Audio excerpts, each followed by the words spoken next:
Hola y bienvenidos a este video, que estará dedicado a la guerra de muy larga distancia que se libran Rusia y Ucrania, con un enfoque particular en la evolución de la eficacia de la defensa aérea rusa, con el aumento exponencial de misiles y drones de largo alcance lanzados por ambos bandos. Y obliga a Rusia a revisar su doctrina y entrar en una carrera industrial para interceptar tantos misiles como sea posible, mientras que Ucrania dependía principalmente de los sistemas soviéticos, y luego de los que le fueron transferidos por sus aliados. Ahora tiene un sistema de interceptación más eficaz y de bajo costo, a diferencia de otros países. Al inicio de la guerra, los éxitos ucranianos sorprendieron, ya que la defensa aérea rusa era considerada la mejor del mundo. Eso significa que, sobre el papel, las especificaciones rusas son simplemente superiores a las equivalentes occidentales.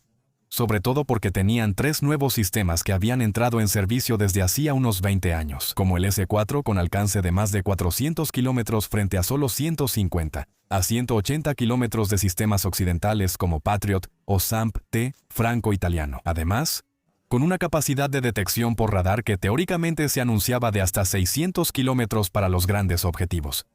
Así que, también en ese aspecto, muy por encima de lo que necesitábamos para nuestros sistemas, que interceptaban a menor distancia. Luego estaba el Pantsir, con alcance de 40 kilómetros, y el Tor M2 de 15 kilómetros. Así que, Rusia realmente parecía tener una oferta moderna, multicapa, con un rendimiento operativo que parecía estar completamente a un nivel muy alto. De hecho, países como Turquía se habían dejado tentar. Viéndolo en papel, teóricamente, es cierto que era genial. Cuando la guerra inicia en febrero de 2022, sorprende que Ucrania logre impactos con viejas armas soviéticas como los misiles Toska-U. Alcanzan la base aérea de Milerovo desde el segundo día de la guerra, una base defendida por S-400, y destruyen al menos un Sukhoi 30 y quizá más aviones.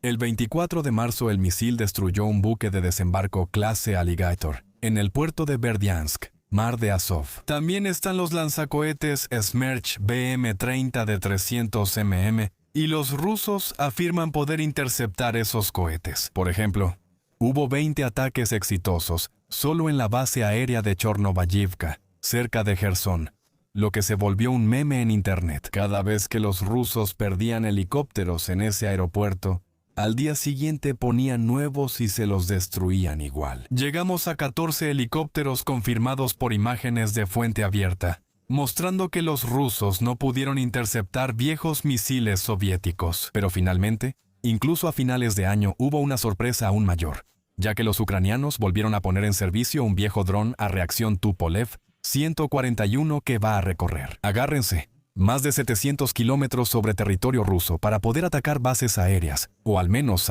un bombardero estratégico fue dañado, así como otros equipos que también fueron alcanzados. Y además de estos misiles balísticos o de crucero, Rusia no logra impedir que los aviones ucranianos sigan volando. No los destruyeron en tierra, y estos aviones ahora realizan misiones más peligrosas, operando en la línea del frente. También hay una escena impresionante con una incursión aérea en helicópteros el 1 de abril de 2022. Cruzarían la frontera para atacar depósitos de petróleo rusos en Belgorod, sin contar los bombardeos a columnas rusas, protegidas solo con helicópteros Mi-24 o Sukhoi 24 pasando por la vertical. Fuerzas y columnas rusas sin medios para defenderse, como el gran embotellamiento al norte de Kiev al inicio de la guerra.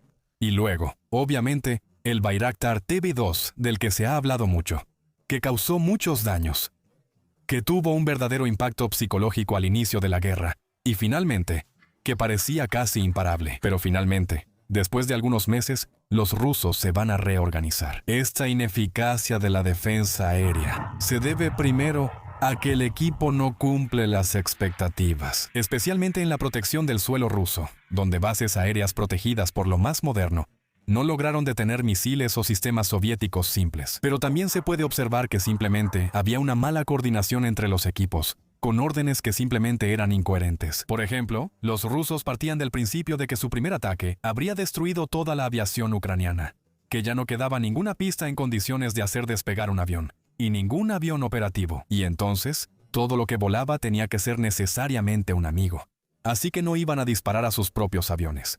Por lo tanto, partían del principio de que no debían derribar lo que volaba. Y entonces, lógicamente, dejaron pasar aviones y helicópteros, simplemente porque se habían considerado mucho mejores de lo que realmente eran. Y especialmente en la eficacia y la precisión de sus misiles de crucero de largo alcance. Con esta constatación, los rusos se adaptaron, organizaron mejor su defensa aérea y aprendieron de sus errores. También mejoraron las capacidades de detección de sus radares con aprendizaje automático.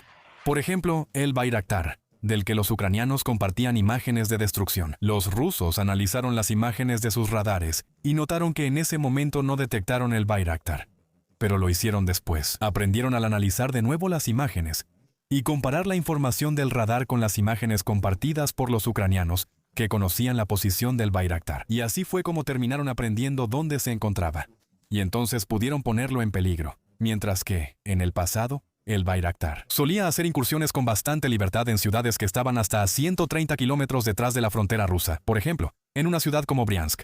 Y eso, obviamente, eso ya no fue posible porque había demasiados radares que aprendieron a funcionar en el mismo lugar. Los Bayraktar se limitaron al Mar Negro, donde había un radar por barco que no podía detectarlos bien. Pero en cuanto a los aviones, los rusos también van a lograr derribar un avión ucraniano a más de 150 kilómetros de distancia. Entonces, a partir de ese momento, todos los aparatos ucranianos van a tener que volar a muy baja altitud, es decir, por debajo de 250 pies, simplemente para no ser detectados por los radares rusos. Y entonces, la eficacia de la aviación ucraniana se reduce considerablemente. A partir de abril-mayo de 2022, y desde ese momento, quedan dos opciones más para los ucranianos. O logran utilizar su aviación manteniéndose a mayor distancia con misiles de largo alcance. Es decir, no necesitan acercarse a la burbuja de protección y detección de radares, lo que implica interceptación por misiles de defensa aérea enemiga.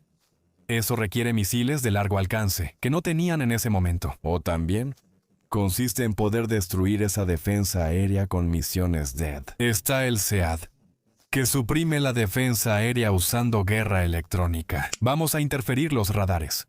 O bien destrucción, obviamente, significa que vamos a lanzar misiles que llegarán hasta la fuente de las emisiones del radar. Pero los ucranianos, entonces, recibirán ayuda de sus aliados, en particular con los misiles HIMARS, con un alcance de 80 kilómetros que llegarán a partir de junio de 2022. Y aunque los rusos afirmen entonces que todos esos misiles serán interceptados, no es cierto. De hecho, se puede considerar como la primera arma realmente estratégica, con un efecto estratégico en esta guerra, ya que finalmente, los HIMARS van a ser capaces de destruir todos los puentes que abastecen a los rusos que están en la orilla derecha de Jersón, es decir, en la ciudad de Jersón. Ya no tienen suministro ni suficiente combustible y municiones. Eso obligará a los rusos a retirarse de esa zona en otoño de 2022, durante las grandes contraofensivas que liberaron 20.000 kilómetros cuadrados. Fue gracias al HIMARS. Después, en agosto, hubo otro gran anuncio, con el primer uso de un misil antirradiación de origen estadounidense, que se llama AGM-80 y 8, que está integrado en los MiG-29. Normalmente se requieren meses o años para probar e integrar un misil en un avión antiguo, pero esto se logró en tiempo récord. Y, en términos generales, el misil va a detectar una fuente de emisión de un radar y va a dirigirse hasta la fuente de emisión del radar para poder destruirlo. Y una vez que el radar está destruido, eso vuelve a abrir el cielo para los aviones de combate, que van a poder llevar a cabo misiones para bombardear directamente o acercarse a la línea de contacto y lanzar bombas, que van a ir un poco más lejos, ya que a partir de marzo de 2023, los ucranianos reciben las bombas planeadoras estadounidenses que se llaman JDAM Extended Range, que tienen un alcance teórico de 70 kilómetros si se lanzan desde muy alta altitud, pero como es peligroso ir a muy alta altitud, prefieren lanzarlas manteniéndose relativamente bajos. Así que el alcance es de 25 kilómetros. Esto permite lanzar bombas de cientos de kilos con gran precisión sobre objetivos reforzados, manteniéndose a baja altitud y fuera del alcance de los radares rusos. Y después estarán las bombas francesas Hammer, que van a aumentar aún más la cantidad de bombas que utiliza la aviación ucraniana. Esto permite disparar desde más lejos y seguir volando bajo, a distancia segura. Ahora explicaré el objetivo. ¿Por qué volar bajo? Es porque el horizonte del radar, el radar no detecta detrás de las colinas. Así que los radares solo ven a una distancia relativamente corta para lo que vuela muy, muy bajo. Volando alto detectas a cientos de kilómetros, pero volando bajo es problemático. La única forma de tener un radar que vea hacia abajo es que sea aerotransportado, como el avión ruso Beriev A-50. El problema es que en 2021 tenían 9 operativos. Y hoy, ya que los ucranianos han derribado varios, 3 o 4 aviones operativos como máximo, para que se den una idea, Francia tiene 4 AWACS solo para su territorio. Y en toda Europa hay 28 en total, mientras que Rusia es un país gigantesco. Rusia necesitaría probablemente la misma cantidad o más para proteger su enorme territorio y cubrir toda la frontera con Ucrania, para detectar misiles y drones a baja altitud, así como seguir el despegue y vuelo de aviones y helicópteros ucranianos. Eso requiere más aviones que los 3 disponibles, ya que no pueden reemplazarlos. El siguiente sistema era el A-100. Al no poder recuperar las piezas de repuesto importadas, detuvieron por completo este proyecto de reemplazo y el del A-50. Por otro lado, es importante aclarar que los rusos, al enfrentarse repetidamente al sistema de defensa y misiles ucranianos, ellos aprenderán y, como se entrenaron para detectar el Bayraktar TV-2, también lo harán con los misiles, como los HIMARS. Al inicio, casi todos los misiles impactaban, pero para finales de 2022, solo el 70% lo lograba. En 2023, y sobre todo en 2024, las tasas habrían bajado a solo el 30%. De los impactos en zonas protegidas, en 2025 solo alcanzamos un 10%, lo que es muy bajo. Esto se debe a que se trata de un sistema balístico que sube mucho, a diferencia de los misiles de baja altitud. Los misiles Neptuno, por ejemplo, que se usaron a partir de agosto de 2023 en Crimea para destruir un sistema de defensa aérea S-400. Como vuela bajo, es difícil de interceptar. También pensamos en los misiles Scalp franceses y Storm Shadow británicos, integrados en los Sukhoi 24 Nata y que van a causar una verdadera masacre. Al principio, pero de los cuales hoy en día, solo el 50% llega al objetivo y logra golpear su blanco, incluso siendo utilizados en coordinación, con una complejidad, con drones que van al lado para atraer los objetivos, para servir de señuelo. Al inicio, 100% de eficacia. Hoy solo 50% cuando se usan de forma muy compleja. Entonces, obviamente, los rusos están progresando, están mejorando y ya no tienen para nada el mismo nivel que tenían al principio de la guerra. Nuestros sistemas proporcionados a los ucranianos ya no son igual de eficaces. Lo mismo ocurre con todos los sistemas integrados por Ucrania. Cuando los ATACMS lleguen a Ucrania en octubre de 2023, será un golpe seguro al objetivo. Hemos visto muchas bases donde se destruyeron numerosos helicópteros exitosamente. Ahora los ucranianos dicen que se requieren hasta 10 ATACMS para destruir un sistema de defensa aérea ruso, mientras que al principio realmente era un golpe directo, casi cada vez.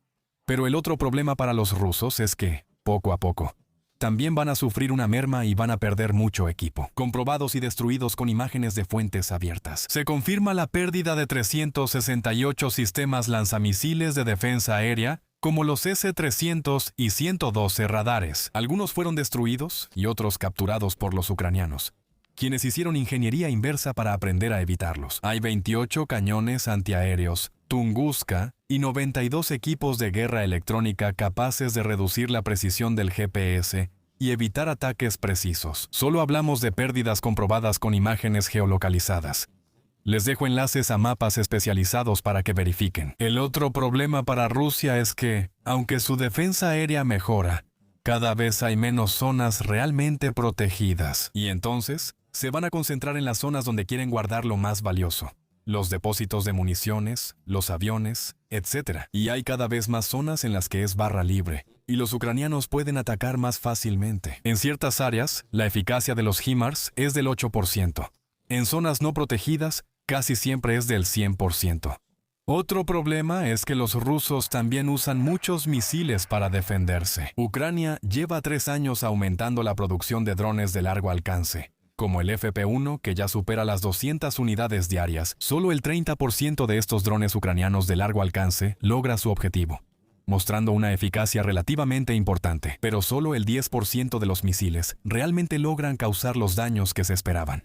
Y además de todos estos misiles, los ucranianos producen una cantidad industrial de señuelos. Ya les mostré el Chaika, que cuesta 500 euros para recorrer 700 kilómetros y al cubrirlo de aluminio. Produce un eco tan fuerte que los rusos disparan y agotan su defensa aérea, lanzando misiles S-300 para derribarlo. Aunque son pequeños objetivos, la mayoría de las interceptaciones rusas usan misiles de defensa aérea de corto alcance, que son muy costosos, y con una producción que obviamente no puede seguir el ritmo del consumo y, por lo tanto, de la producción ucraniana, sobre todo porque las sanciones impiden que Rusia se abastezca de piezas de repuesto o de maquinaria, herramientas que necesitan para aumentar el ritmo de producción. Debemos ser claros.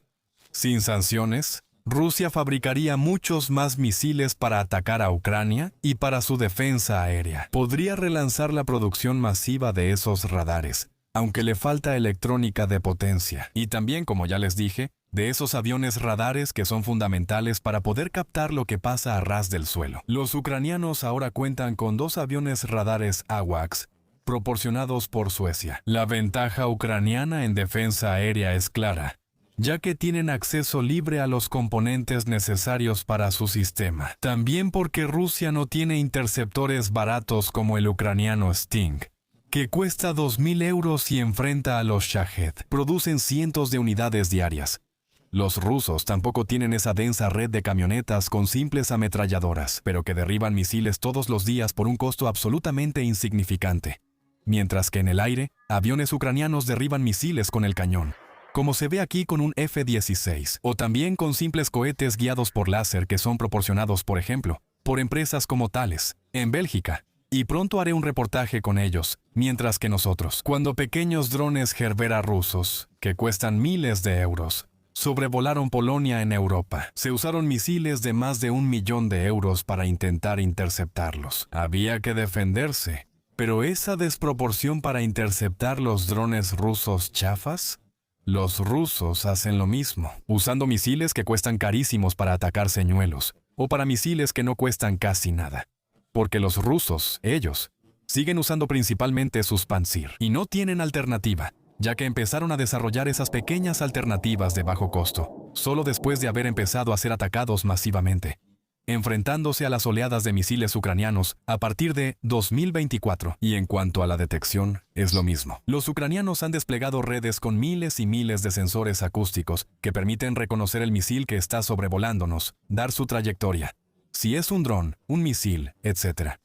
Los rusos dependen de radares escasos, caros y detectables porque emiten ondas, por lo que pueden ser destruidos a distancia. En general, ya sea para detección, interceptación o disparos de larga distancia, los ucranianos hoy tienen ventaja, aunque con menos recursos. Eso ayudará a compensar y mantener las tasas de intercepción. Los Shahed, que están por encima del 90%. Los misiles de crucero que están por encima del 70%, y los misiles balísticos, desafortunadamente, que solo están en un 10%. No es por ineficacia técnica. Los ucranianos han demostrado que pueden interceptar todo con los sistemas suministrados. Los sistemas Mamba y Patriot han probado su capacidad para interceptar misiles hipersónicos, pero no se han entregado suficientes. Solo pocas ciudades están protegidas, así que los rusos atacan principalmente las no protegidas. Como mencioné antes, los ucranianos usan los HIMARS, donde no hay defensa aérea ni interferencia. Los rusos usarán sus misiles balísticos, ya sea en andanada o sobre ciudades donde no tienen ninguna capacidad para interceptarlos. Y de todas formas, hay otra ventaja para Ucrania, que es obviamente el tamaño del país. Rusia es simplemente demasiado gigantesca para estar correctamente protegida, incluso si hubieran tenido los mejores sistemas de defensa aérea del mundo. En este mapa pueden ver los ataques exitosos ucranianos de 2025, confirmados por imágenes satelitales o compartidas por los rusos. Y obviamente les pondré enlaces para que puedan ver todos esos videos. Entonces, hay una triple conclusión de todo esto. Primero, que hoy en día la defensa aérea rusa ciertamente ya no es la mala defensa aérea que tenían en febrero de 2022. Han aprendido y mejorado mucho. ¿Y si enfrentáramos esa defensa aérea hoy? Pues, hay que esperar que una parte importante de nuestros misiles no llegue al objetivo, e incluso que sean completamente superados. Por ejemplo, los ATACMS y HIMARS ya están por terminar su vida útil y debían ser reemplazados. Esto significa que nuestros drones, desde el Bayraktar hasta el Patroller en Francia, no pueden acercarse a menos de 40 kilómetros del frente sin riesgo de ser derribados. Debemos prepararnos para tener una herramienta industrial que produzca cientos de sistemas de bajo costo al día, tanto para los ataques de largo alcance como para la interceptación de la defensa aérea, y también para tener sensores que sean eficaces y de bajo costo. Y hoy en día, todavía no hemos cambiado a este modelo de eficiencia de bajo costo. Y seguimos con sistemas que son increíblemente sofisticados, pero que cuestan una fortuna, y que solo podemos producir unas cuantas unidades por día, eventualmente, cuando los vectores enemigos van a llegar por cientos cada día. Y entonces, lógicamente, hay una desproporción, y por eso también hay que alegrarse de los anuncios. Renault aportará su experiencia en producción masiva para fabricar misiles de largo alcance, que primero irán a Ucrania, y después quedarán como herramienta industrial para Francia. Por ejemplo, la empresa Altares es el único productor francés de sistemas como Sting. Interceptó Shahed en Ucrania y logró su prueba de interceptación en Francia bajo estricta dirección de armamento. En el centro de pruebas de Biscarrosse, entonces, tenemos una joya francesa. Todavía no hemos decidido comprarlos para ofrecérselos a Ucrania, a diferencia de lo que habíamos prometido. Pero en todo caso, hoy hay que presionar el botón para salvar a los ucranianos y para estar listos mañana para poder defendernos si acaso, lamentablemente, llegáramos a necesitarlo. La segunda conclusión, obviamente, concierne a los ucranianos. Como ya lo dije, hay una tasa de interceptación que es interesante, que es muy buena, que es muy alta. Ellos no avanzarán más porque nosotros, nuestra capacidad de aumentar el ritmo en sistemas de protección aérea como Aster 30, Aster 15 y Patriot, no damos lo suficiente. Por eso deben desarrollar defensa aérea localmente. Hace unas semanas lo vi, usted también. La empresa Firepoint ahora tiene un programa de defensa aérea nacional. Ojalá lo logren, porque no pueden depender de nosotros. Además, seamos honestos, los rusos no atacan objetivos militares, sino civiles. Hoy no estuvimos a la altura para defenderlos, así que los ucranianos cubrirán nuestras carencias. Simplemente habrá tomado algunos años desarrollarlo. Y, en principio, los sistemas de defensa aérea ucranianos comenzarán a entrar en operación en 2026. La última conclusión es sobre Rusia. Incluso si hoy lograran crear interceptores de bajo costo para detener más drones de largo alcance, seguramente están simplemente atascados en la interceptación de misiles reales, porque no pueden aumentar su producción de misiles interceptores reales. Además, este año el ejército ucraniano sumará más de 5 nuevos misiles de largo alcance, con misiles balísticos FP-7 y FP-9, y misiles de crucero con recubrimientos furtivos por primera vez. Espero que pronto sepamos más de ellos, sin olvidar el aumento en la producción industrial de misiles como Flamingo y Neptuno, que ya conocemos, o también la ayuda extranjera que llegará y seguirá aumentando. ¿Es triste? Pero es la realidad. Los dos protagonistas van a seguir destruyéndose mutuamente y poniendo en duda su capacidad de tener un futuro económico viable. ¿Es destrucción? ¿Es desgaste? Rusia, al no poder ganar militarmente, intenta que los civiles en la retaguardia cedan. De ahí la relevancia de la guerra de largo alcance. Y sin importar los éxitos locales, temporales, en los pequeños detalles, en la línea del frente. En realidad, es cuestión de quién se va a derrumbar primero. ¿Quién se va a cansar primero? Ambos bandos se golpean y terminan agotados. Debo ser claro, ya había hablado de la economía rusa y la ucraniana, que hoy está muy mal, sobre todo por la falta de electricidad. No es justo, así no se debe hacer la guerra. Pero no dimos a los ucranianos medios para defenderse bien. Y les recuerdo que todavía está esta operación Sky Shield, en la que estamos insistiendo porque esperamos que podamos interceptar, nosotros, los misiles que pasen a nuestro alcance, o que hubiéramos podido cruzar la frontera para proteger ciudades. ¿O por qué las centrales eléctricas nucleares que ahora son atacadas regularmente por los rusos? Y además, no hay que olvidar que ustedes pueden participar. Parte de la ayuda que han dado, por ejemplo, con el equipo Berlioz, ha permitido comprar cámaras infrarrojas que permiten ver llegar a los Shahed. Es más eficaz que los reflectores actuales. Además, algunos drones permiten detectar misiles con mayor anticipación. Eso permite una mejor tasa de interceptación. Por ejemplo, si llega un misil, hay que enfriar el sensor del sistema portátil, que se lanza desde el hombro. Pero cuando el misil está muy bajo, no hay tiempo de activarlo y disparar.